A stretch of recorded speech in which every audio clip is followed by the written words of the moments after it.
Welcome to another lecture. और आज की क्लास में हम करेंगे the second chapter of your supplementary reader, जिसका नाम है ब्रिंगिंग अप करी।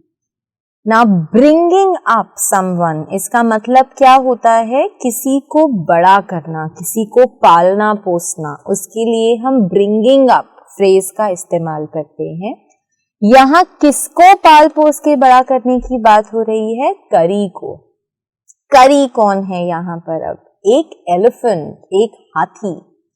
ना ये जो स्टोरी है, ये स्टोरी है एक बच्चे के बारे में जो कि हमारे नैरेटर हैं इस स्टोरी के, और किस तरीके से उन्होंने एक 5 महीने के एलिफेंट को अपने साथ रखा और उस एलिफेंट के साथ जो जो एडवेंचर्स, जो जो स्पेशल मोमेंट्स को उन्होंने फील किया, वो सब कुछ उन्होंने हमें इस स्टोरी के माध्यम से बताया है।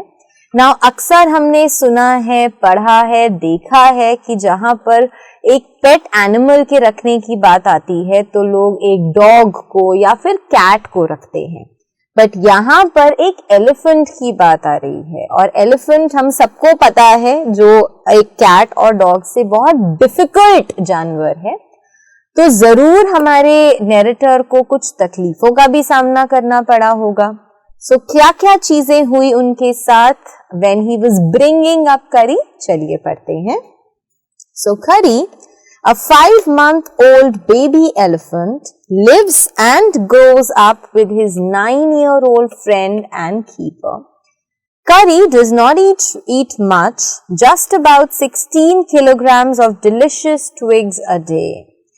Playful and sensitive, Curry saves a boy from drowning.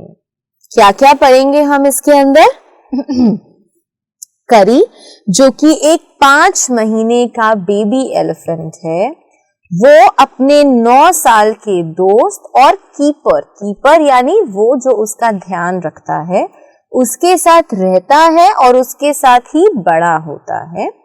करी जो है वो ज्यादा नहीं खाता, सिर्फ 16 किलो ट्विग्स खाता है। ट्विग्स क्या होते हैं? डंडियां, छोटी छोटी जो डंडियां होती हैं लकड़ी की, जो पेड़ों से छोटी छोटी उसकी ब्रांचेस टूट जाती हैं, उनको ट्विग्स बोला जाता है। सो करी जो है वो ज्यादा कुछ नहीं खाता, सिर्फ 16 किलो ऐसी ट्विग्स खाता है, वो भी वो ट्विग्स जो बहुत डिलिशियस हो, बहुत टेस्टी हो। प्लेफुल एंड सेंसिटिव, करी जो है वो बहुत प्लेफुल है, यानी बहुत शरारती है, लेकिन बहुत सेंसिटिव, बहुत भावुक भी है। He saves a boy from drowning, एक बार वो एक लड़के को डूबने से भी बचाता है। क्या और क्यों और कैसे होता है ये? चलिए पढ़ते हैं। So Curry the elephant was 5 months old when he was given to me to take care of. I was 9 years old and I could reach his back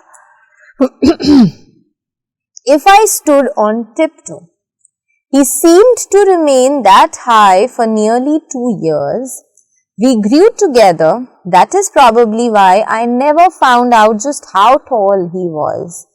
He lived in a pavilion under a thatched roof which rested on thick tree stumps so that it could not fall in when Curry bumped against the poles as he moved about. So, the narrator says कि जो करी है, जो elephant है, वो केवल 5 महीने का था when he was given to me to take care of, जब उसे मुझे दिया गया ध्यान रखने के लिए। I was 9 years old and I could reach his back if I stood on tiptoe. The narrator says कि उस समय मैं 9 साल का था और मैं करी के बैक तक कैसे पहुंच सकता था? बैक मतलब मैं करी की हाइट तक कैसे पहुंच सकता था अगर मैं अपने टिप टो पे खड़ा होता तो। टिप टो मतलब अपने पंजों पे खड़ा होना। हमने अक्सर ये किया भी है और देखा भी है, अगर किसी चीज के लिए हमारी हाइट अप्रोप्रिएट नहीं होती तो हम अपने पंजों पे खड़े हो जाते हैं।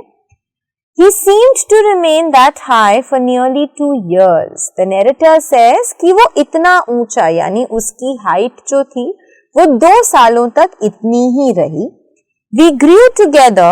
That is why I never found out just how tall he was.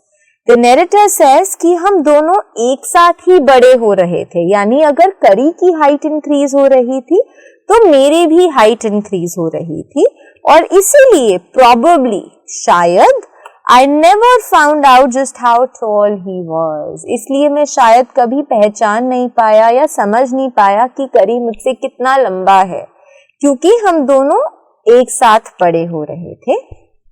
He lived in a pavilion.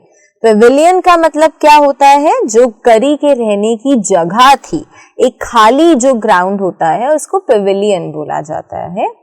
Under a thatched roof which rested on thick tree stumps. So उसका घर कहाँ पे था? Thatched roof के नीचे. Thatched का मतलब क्या होता है? घास से बनी हुई छत. और वो छत किसके ऊपर टिकी हुई थी? Rested मतलब वो छत किसके ऊपर, किसके सहारे खड़ी हुई थी? Thick tree stumps. पेड़ की जो सबसे थिक, सबसे मोटी और सबसे मजबूत जो स्टेम होती है, उसकी जो स्टंप होती है, यानी उसका जो स्टेम होता है, उसके ऊपर उसकी छत खड़ी थी, so that it could not fall in when Curry bumped against the poles as he moved about. Bumping मतलब टकराना. और जानकर उसकी छत को इतनी मोटी मोटी पेड़ों की स्टेम्स के ऊपर इसलिए रखा गया था ताकि अगर चलते हुए करी उनके साथ में बम्प करे, टकराए, तो वो बेचारी छत गिर ना जाए. Now subscribe to Bright Duty course at ₹1 per day only.